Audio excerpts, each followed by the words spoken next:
Langkah-langkah penulisan sejarah agar bersifat objektif dan ilmiah, langkah utamanya ada 4 langkah. Yang pertama, heuristik. Yang kedua, kritik atau verifikasi. Yang ketiga, interpretasi. Dan yang keempat adalah historiografi. Kita akan bahas satu persatu. Baik, yang pertama, heuristik. Heuristik itu berasal dari bahasa Yunani, yaitu heuriskin, yang artinya mencari atau menemukan. Nah, apa yang dicari atau yang ditemukan? Yaitu sumber atau data sejarah. Nah, nanti kalau Anda mencari data atau sumber sejarah, bisa dengan berbagai teknik pencarian data. Contohnya, studi dokumentasi, wawancara, observasi, atau studi lapangan. Nah, untuk mencari, mungkin di desa Anda masing-masing sudah ada tentang sejarah asal mula berdirinya desa Anda.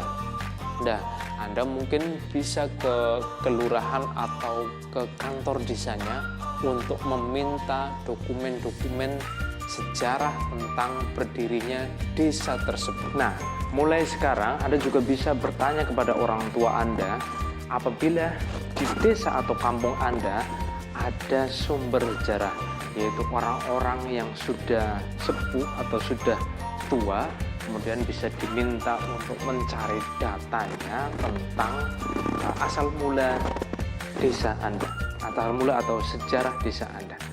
Nah, Anda juga bisa untuk observasi atau studi lapangan untuk mencari bukti-bukti atau fakta-fakta sejarah yang ada di kampung Anda. Kemudian yang kedua adalah kritik atau verifikasi. Nah, langkah ini dilakukan untuk menguji keaslian atau keabsahan suatu data atau sumber sejarah. Nah, kritik atau verifikasi itu ada 2 cara. Yang pertama eksternal, yang kedua tentunya internal. Nah, eksternal itu menguji secara fisik. Contohnya tadi misalnya ada nama desa Paku Jati.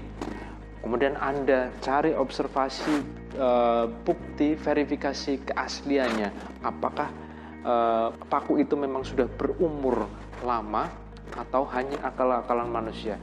Berikutnya mungkin seperti saya tadi ketika mau mengetahui tentang asal-usul desa saya Kalisawah, maka saya harus terjun ke sana, melihat apakah ada jejak sejarahnya bahwa kali yang tadinya kali berubah menjadi sawah tadi.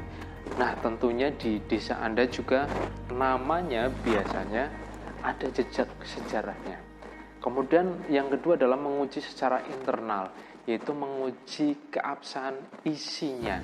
Nah, mungkin kalau di desa Anda ada dokumen-dokumen tentang sejarah, maka Anda harus meneliti kontennya, isinya, apakah sesuai dengan kenyataannya. Langkah ketiga adalah interpretasi.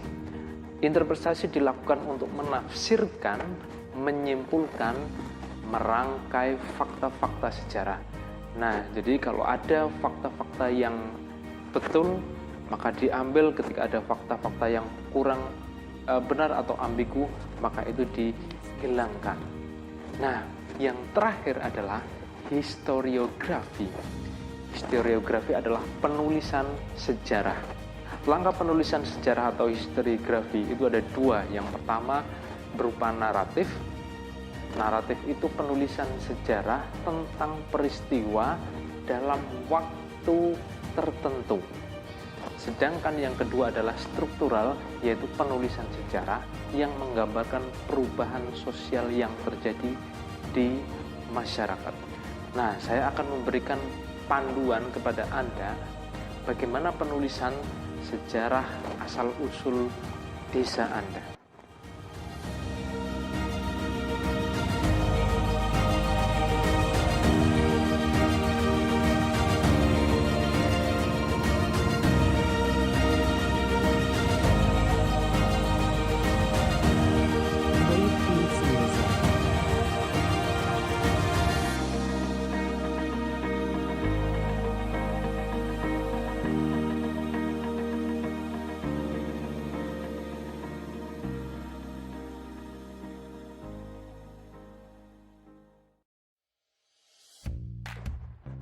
Baik, perlu saya umumkan, setelah selesai Anda menuliskan, nanti Anda akan menguploadnya di SIP. Nanti saya akan berkoordinasi dengan PJ-PJ-nya Anda masing-masing untuk menentukan tanggal dan waktu saya membuka portal tugasnya. Nah, tentunya untuk tugas ini saya memberikan waktu kepada Anda semua itu maksimal nanti tanggal 25 April. Maka masih ada waktu cukup lama, yaitu 1 bulan kurang sedikit untuk menyelesaikan tugas ini. Tugas ini diselesaikan dengan bertahap saja, tidak perlu langsung harus selesai. Perlu saya ingatkan, jika Anda perlu melakukan wawancara ke orang-orang di sekitar rumah Anda, atau Anda perlu observasi ke tempat di sekitar desa Anda, maka saya ingatkan Anda melakukan protokol pencegahan COVID-19 dengan benar, yaitu menggunakan masker, kemudian social distancing, menjaga jarak dengan orang yang akan diwawancari atau orang yang akan ditemui minimal 1,5 meter. Kemudian ingat selalu cuci tangan sebelum Anda memegang apapun. Nah, kemudian ketika Anda kembali ke rumahnya, nanti baju yang dipakai atau perlengkapan yang dipakai silahkan ganti pakaian atau alat-alatnya disingkirkan, jangan dipakai kembali. Baik, itulah serangkaian perkuliahan yang bisa saya sampaikan. Kemudian ada sedikit tugas untuk Anda, biar Anda ada kegiatan di rumah. Jangan lupa tetap jaga kesehatan, jangan lupa selalu berdoa juga agar Indonesia segera selesai bencana COVID-19-nya ini dan Anda bisa kembali ke kampus kita ini dengan keadaan sehat walafiat sehingga studi Anda menjadi lancar. Baik, salam untuk keluarga, semoga sehat selalu. Assalamualaikum warahmatullahi wabarakatuh. PGSD Universitas PGRI Semarang, cerdas mendidik.